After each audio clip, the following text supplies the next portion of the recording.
Ito pong sasabihin ko sa inyo, isa din yung pangyayari, na basta na lang ang pinatay, yung aking pamangkin, na sa akin lumaki. Ito ho, ay wala naman nung kadahilan kung bakit ho binaril na lamang. Ito po ay sinasabi sa akin ng concerned citizen na tumawag at saka ito pong kasama niya na magkakasamotor ay si Minchi Perez pa rin ho ang bumaril. Na para po bang namamarilaan ng manok. Kami po dalawang magpinsan, dadayo po ng inom sa aking kamag-anak. Ngayon po, bigla pong may kumuha sa aming sasakyan. Halos mga katapat, bigla pong pumutok. Natumba po yung aking pinsan. Ako po naman po sumagak sa saging. Pagka kuha ko po sa motor, bangon ko po, kita ko po si Minche Perez ang bumaril. And siguro pagbigyan na muna natin si Maria Pasha Adan, no? Andiyan ka ba, Mario? Mario, can you kindly state your name, your position, or sino ka at ano nangyari, please? Magandang hapon po sa inyo lahat. Ako po si Ginoong Mario Adan, taga San Juan, Batangas. Ito pong sasabihin ko sa inyo, isa din yung pangyayari, na basta na lang ang pinatay, yung aking pamangkin, na sa akin lumaki. Ito ho, ay wala naman nung kadahilan kung bakit ho binaril na lamang. May concerned citizen ho ako, ito ay nangyayari ho sa Barangay Pulyok, San Isidro, Quezon. Taong 2016, August 25. Halos 8 taon na ho. Nanahimik ako dahil sa wala akong kakayang magdemanda at kulang ho kami sa financial. Ito po ay sinasabi sa akin ng concerned citizen na tumawag at saka ito pong kasama niya na magkakasamotor ay si Minchi Perez pa rin ho ang bumaril. Na para po bang namamarilaan ng manok. Kaya ho ako lumutang dahil sa pangyayaring ho yung nabalita ko dito kay Brian. Saan nyo napanood nyo yung hearing natin? Kaya kayo Sa YouTube ba? na-communicate sa Apa. amin.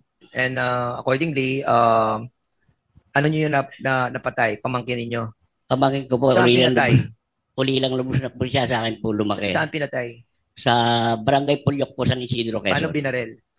Ay, ayon ho dito sa kasama ni si Arnold Ladisabal, magkakasira sa motor, dumayo ng inom sa pinsan niya, Can we dumaan po sa basketball court. Nung umalis sila, sinundan na po sila ng sasakyan. can we allow yung Arnold na sinasabi niyo? Andiyan ba? Ito po, Sige, Arnold, can you kindly tell us your name tapos ano yung nangyari? Magandang hapon po sa inyo lahat. Ako po si Arnold Lardizabal. Kami po dalawang magpinsan, dadayo po ng inom sa aking kamag-anak.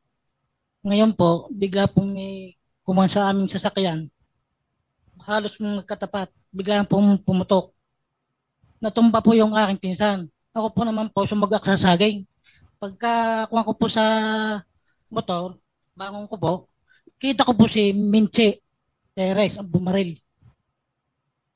Sakay po sa van. Paano mo nakita si Michi? Kilala mo ba? Taga saan ka ba? Taga San Juan, Batangas po.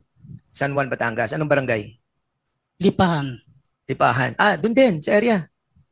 Doon po nangyari po sa Kailan nangyari to? August 25 po, 2016.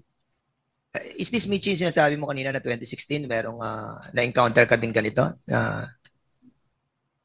Is this the one? No, sir. So, iba pa to? Pang ilan to? Sir, kung may maano, sir, sa document, sir. Kasi wala, sir, na i-file sa akin eh. Kung sakali, sir, makikipag-cooperate naman ako, sir. Yes. As a matter of fact, wala pang na-file. Yes, sir, And makikipag-cooperate according to ako. them, talagang hindi sila nakapag-file. Well, kung meron po kayong meron naman kayong direct witness siguro you can file, the reason why we allow you, para at least ma-ventilate din yung mga frustration ninyo. But of course, hindi naman namin sinasabi na nangyari talaga yan. The proper authorities will validate the existence of the truthfulness ng mga sinasabi niyo po rito. And we don't want to be accused that we are not fair.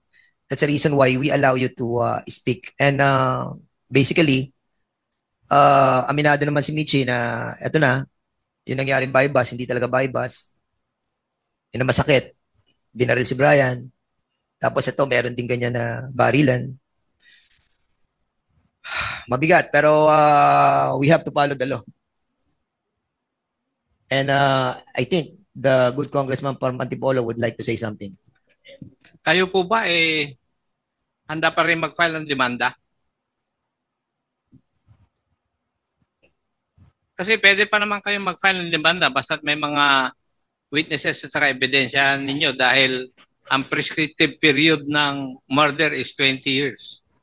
So, Ay, pwede pa magpapal kayo po kami mag-file po. ng kaso. Magpapal po kami ng kaso para lang sa magkaroon ng katarungan ng pagkamatay ng aking pamangkin. Bago ko po napalaki, taon, Eh, babarilan na lang po ng ganun yan. lumapit po kayo sa pulis at ng doon sa provincial commander ng saan nangyari? Sa Quezon po, O Candelaria. I think the RD of Region 4A will take cognizance of that. Ano po? Kaya ihanda ninyo yung inyong mga testigo, mga ebidensya. Ano po? Sige po, salamat po. Okay, so thank you so much, Congressman Acop. We will be ending this first part of our hearing, and second, yung ating po second issue will be about the Kalambayan Los Baños. To those members of the PNP Personnel of San Juan Municipal Station, we will be expecting Dabi-Dabit that you have promised us in the executive session. Para na sa ganon, we will be recommending to PD and to RD. RD and PD, thank you so much. Alam namin yung pressure, and at the same time yung problems that been encountered by you in this issue, but still yung resolve nyo ay napakita nyo po sa kongresong ito, and we have to congratulate you on that. But hindi pa po tapos ang trabaho. We have to finish this issue, no, with finality on the next hearing. Hopefully that you will be able to submit to this Congress or to this committee the new or amended affidavit that will be filed by the members of the group that operate on that fateful day. So to all, maraming po salamat, and to all of the witnesses, the family, we grieve on the loss of your family member, but justice will be served.